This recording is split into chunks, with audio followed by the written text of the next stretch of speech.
Shalom. Kabar baik buat kita hari ini adalah kasih karunia, anugerah, grace kita terima bukan berdasarkan jasa kita.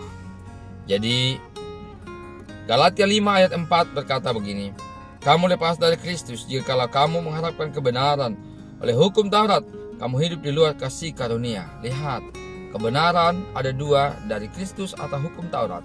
Jadi kalau saudara mengharapkan kebenaran saudara berdasarkan hukum Taurat, berdasarkan agamawi saudara, berdasarkan kekuatan saudara, berdasarkan apa yang saudara lakukan, kebenaran Kristus lepas daripada saudara.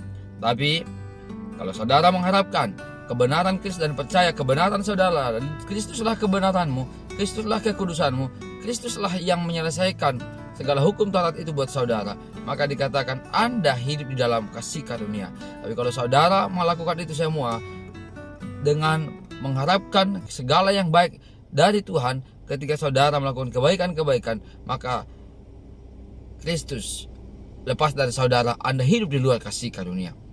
Apa itu kasih karunia, saudaraku yang terkasih?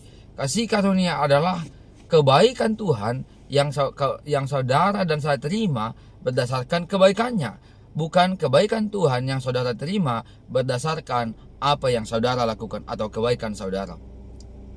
Ketika kita percaya sesuatu kita dapatkan, contohnya saudara dibenarkan karena saudara berbuat baik, berbuat benar, maka saudara lepas daripada kebenaran Kristus. Kalau saudara percaya, saudara hidup, saudara jadi orang kudus, ketika saudara melakukan kekudusan, baru saudara percaya kudus, maka itulah lepas daripada kekudusan Tuhan.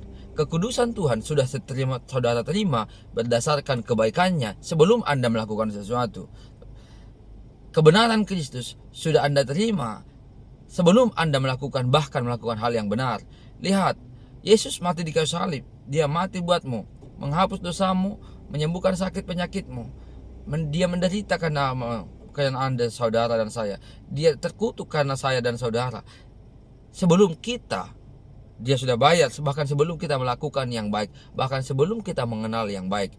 Dan itu sudah diberikan. Dan kita perlu percaya bahwa Tuhan telah menunjukkan kasih-Nya kepada kita, bahkan sebelum kita berbuat baik, bahkan sebelum kita masih berdosa, bahkan seketika kita masih durhaka. Tuhan sudah menunjukkan kasih-Nya, sudah memberikan kasih-Nya, apalagi saudara sekarang sudah menjadi anak Tuhan. Jadi kalau saudara dari awal dibenarkan oleh kasih karunia, biarlah kasih karunia itu terus mengalir di dalam semua sisi kehidupan saudara. Di dalam kesehatan saudara, terima oleh kasih karunia Tuhan. Katakan, aku sehat, aku sembuh hanya oleh bilur-bilur Yesus. Katakan, saudara, aku dicukupkan, aku berkelimpahan karena Kristus telah miskin buatku di kayu salib, dan Yesus datang kepada hidup saya untuk membuat saya hidup dan mempunyai segala kelimpahan. Anda diselamatkan karena Yesus. Lihat, semuanya karena Kristus. Kalau saudara percaya semua karena Kristus, maka Christ berdampak buat saya.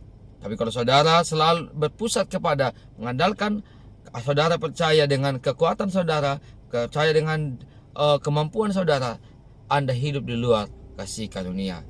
King James Version berkata, Christ is become of no effect unto you. Kristusnya jadi Yesusnya tidak berdampak buatmu. Saudara sudah punya Yesus, biarkan Yesus berdampak dalam hidupmu. Dengan percaya, all things is about Jesus. All things only by His grace. Tuhan Yesus memberkati.